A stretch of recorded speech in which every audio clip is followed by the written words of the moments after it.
மாட்டேன். ஊழியர்கள் சொல்லும் பொழுது ஆண்டவர் செவி கொடுக்கிறாரு, சொன்ன கிரியை செய்கிறாரு. ஏன்? அல்லேலூயா. தேவனை சார்ந்து இருக்கக்கூடிய தெய்வ மனிதனாக இருக்கிறார். உலகத்துடைய ஆசாபாசங்களை வெறுக்கிறான், குடும்பத்துடைய உறவுகளை நேசிக்கிறதை மறக்கிறான், உன்னதமான தேவனை நேசிக்கிறான். தேவன் கொடுத்த தேவ பிள்ளைகளுக்காக கர்சனையோடு கூட தேவ சமூகத்தில் ஜெபிக்கிறான். நீங்க நான் எப்படி ஜெபிப்போம்? தேசம் ஆசீர்வதிக்கப்பட வேண்டும், ஊழியர்கள் ஆசீர்வதிக்கப்பட வேண்டும், சபை ஆசீர்வதிக்கப்பட வேண்டும், குடும்பம் ஆசீர்வதிக்கப்பட வேண்டும். அவ்வளவுதான். என் ஜெபம் தனித்துவது, ஊழியருடைய ஜெபம் தனித்தது. இந்த ஆபிரகாமுடைய ஜெபத்திற்கு தேவன் ஒரு வார்த்தை சொல்லல. அவன் கேட்ட கேள்வியான ஒரு வார்த்தை, உன்னுடைய கண்களில் எனக்கு கிருபை கிடைத்திருந்தால். அதே தான் மோசே கேட்டான். அல்லேலூயா. யார் கேட்கிறா? மோசே ஆண்டவரை பார்த்து கேட்கிறா. யாத்திராக 33ஆம் அதிகாரம் 11, 12, 13 நீங்கள் வாசித்து பாருங்கள்.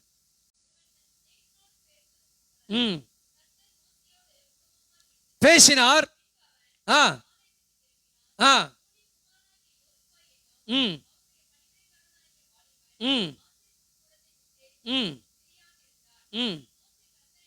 மோசே கர்த்தரை நோக்கி, தேவரே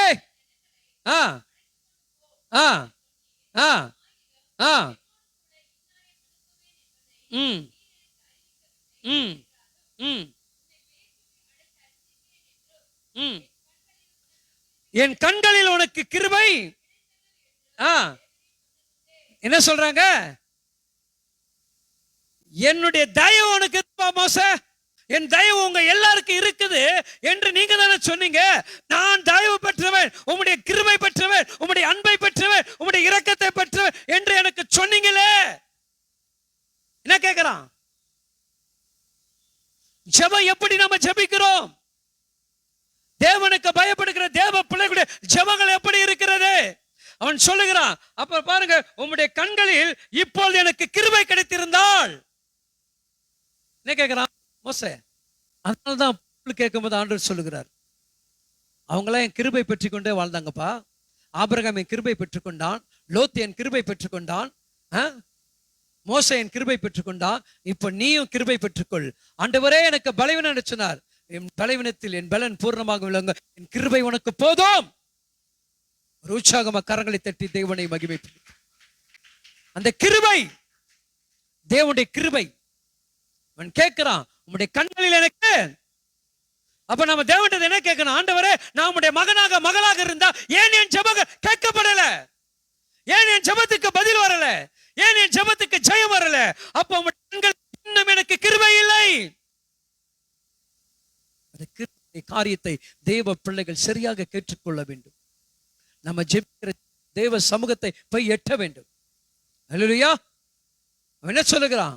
உம்முடைய கண்களில் எனக்கு கிருபை கிடைத்திருந்தால் என் சத்தத்துக்கு இந்த ஜனங்கள் செவிகளே என்று சொல்லுகிறான். அல்லேலூயா. அப்ப இந்த ஆபிரகாமுடைய ஜெபங்கள் வேற, இந்த லோத்துடைய ஜெபங்கள் வேற. அப்ப இந்த ரெண்டு பேரையும் கர்த்தர் என்ன பண்ணாருங்க? கைவிடவில்லை. அவர்கள் எந்த அளவுக்கு தேவனை கனப்படுத்தினார்களோ அந்த அளவுக்கு தேவன் அவர்கள் மீது இரக்கம் வைத்தார். அல்லேலூயா. தேடி வந்த தேவனை அவன் விட்டுவிட மனதில்லைங்க.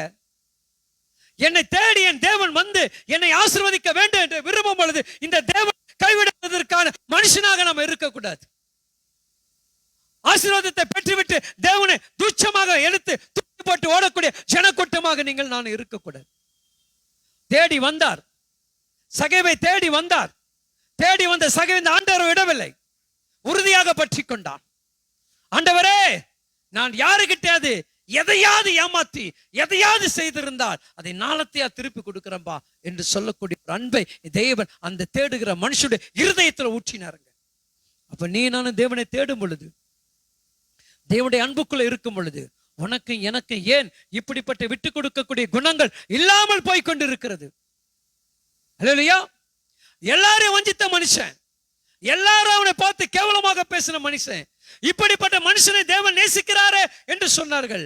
நேசிக்கிறேன்னு சொன்ன உடனே அந்த நேசத்துக்குண்டான அடையாளத்தை அவன் உடனே தேவன் பண்றாங்க, அவன் மூலமாக வெளிப்படுத்துகிறார். நான் இவன் வந்தது நல்லது, இவன் நேசித்தது நல்லது, இப்ப இவன் பேசுகிறத கேளுப்பான்னு சொல்றார்.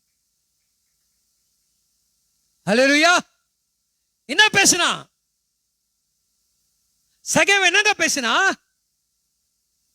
ஆண்டவரே, நான் யாருக்கிட்டையாவது ஏதாவது அதிகமாக வாங்கி என்ன பண்றேன், நாளத்தையா திருப்பி கொடுக்கிறாமே, புடுங்கினவன் எடுத்தவன் என்று சொன்ன அந்த நாவு இப்போ சொல்லுகிறதே ஜனங்க முன்னாடி, இவன் எல்லார்கிட்டையும் அபகரித்து கொண்டானே, எங்களை வஞ்சித்தானே என்று சொன்ன அந்த வஞ்சித்த கூட்டத்தின் நடுவில் இந்த இயேசு எப்படி இந்த வஞ்ச கூட்டத்தோடு சேர்ந்து தேவன் என்ன பண்ணாரு, அவன் வஞ்சிக்கப்பட்டது உண்மை, ஆனா வஞ்சிக்கப்பட்ட உங்களுக்கு நன்மை கிடைக்கும்படியாக இவனையே மாற்றி உங்க கையில கொடுக்கிறேன்னு சொன்னார்.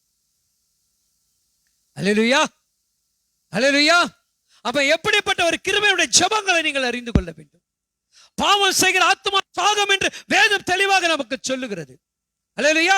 ஏமாற்றியதை போல நம்ம காணப்படலாம், ஆனா மன்னிப்பு, நீ மனம் திரும்பி தேவனிடத்தில் வரும் பொழுது உனக்கு மீட்பு உண்டு. ஆனா மன்னிக்கப்படாதபடி திரும்ப செய்து கொண்டால் மரண தருவாயில படுத்த படுக்கையில கர்த்தர் நம்மளை கொண்டு போய் வைப்பார கொண்டு ஜீவனோடு கூட நம்ம என்ன பண்ண மாட்டாருங்க, ஆரோக்கியத்தோட பரலோகத்துல கர்த்தர் எடுத்துக்கொள்ள மாட்டார்.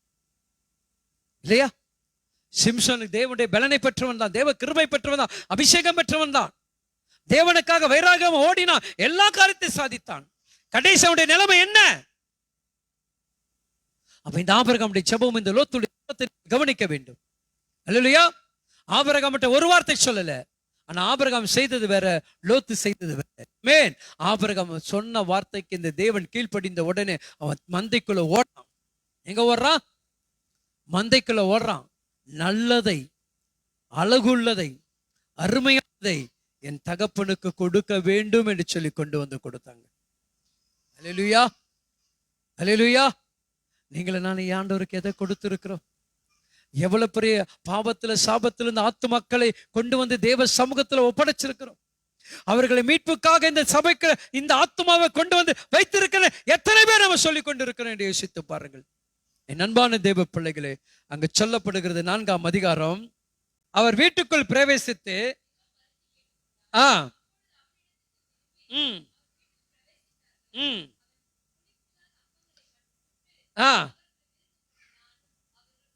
கவனிங்க, இந்த விருந்து எப்படி, அந்த விருந்து எப்படி? 18ஆம் அதிகாரத்துல வாசிங்க, 6ஆம் வசனத்தை வாசிங்க.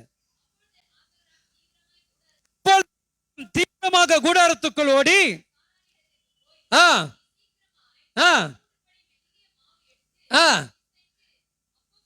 கவனிங்க, இதுல எவ்வளவு ஒரு விளக்கம், எவ்வளவு ஒரு காரியம், எவ்வளவு ஒரு கணபரங்க. புளிப்பில்லாத அப்பத்தை சுட்டு கொடுத்தான். ஆனா சொல்றது புரியுதா? ஜெபம் தான். சுட சுட ஜெபமும் கருத்தாக நிதானமாக உட்கார்ந்து ஜெபிக்கிற ஜெபமும் நிறைய வித்தியாசங்கள் உண்டு. இந்த ஆபிரகாமுடைய ஜெபம் கருத்தாக, தேவனுக்கு பிரியமானது, கரெக்டா கொண்டு போய் சேர்த்தாங்க. அவன் பாருங்க, தன் மனைவி கிட்ட போறான். யாருக்கிட்ட போறான்? சொல்றான், நீ என்ன பண்ணு, 3 படி மாவு எடுத்து, என்ன சொல்றாருங்க, மெல்லிய மாவு. ஆமென். ஐயோ, எங்க அப்பா வந்திருக்கிறார், என் ராஜாதி ராஜன் வந்திருக்கிறார், என் சர்வ வல்லமையுள்ளவர் வந்திருக்கிறார். அவர் எதை எதிர்பார்ப்பாரோ அதற்கேற்றபடி நான் என்ன பண்றேன், அவருக்கேற்ற நல்ல ஆகாரத்தை கொடுக்கிறேன். என்ன சொல்றாருங்க? அல்லேலூயா. அப்போ அவன் செய்தது பாருங்க. அது மாத்திரம், அடுத்தது பாருங்க, கவனிங்க, எங்க ஓடுறான் இவன்? எதை கொடுத்தான்? லோத்து. அப்போ ஊழியருடைய ஜெபங்களும் விசுவாசியுடைய ஜெபங்களுக்கு உண்டான வித்தியாசம் என்ன? சபையை சார்ந்த ஜெபமும் வீட்டுடைய ஜெபத்துடைய வித்தியாசம் என்ன? கன்வென்ஷன் கூட்டத்தில் நடக்கக்கூடிய ஜெபத்துக்கு, திருச்சபையில் நடக்கக்கூடிய ஜெபத்துக்கு என்ன வித்தியாசம்? தேவ பிள்ளைகளே, தேவ சத்தத்திற்கு செவி கொடுக்கக்கூடிய ஒரு ஜெபத்தை கர்த்தர் அங்கீகரிக்கிறார். இவன் தேடுறான், என் அப்பாவை பிரியப்படுத்தின, எந்த வகையில பிரியப்படுத்தின, எப்படியெல்லாம் நான் அவரை கனப்படுத்தினா அவர் என்னை மகிமைப்படுத்துவார் என்று அறிந்து ஆபிரகாம் என்ன பண்றாங்க, மந்தையில ஓடி போய் நல்ல இளம் கன்றெடுத்து கர்த்தருக்கு கொண்டு வரான். அது மாத்திரம் இல்ல, தன் வேலைக்காரர்களை அழைக்கிறான். யார் அழைக்கிறான்? ஒரு தேவனை கனப்படுத்துவதற்கு ஆபிரகாம் மட்டும் போலங்க, ஆனா இங்க லோத்து மட்டும் தான் அந்த தேவனை கனப்படுத்தினான்.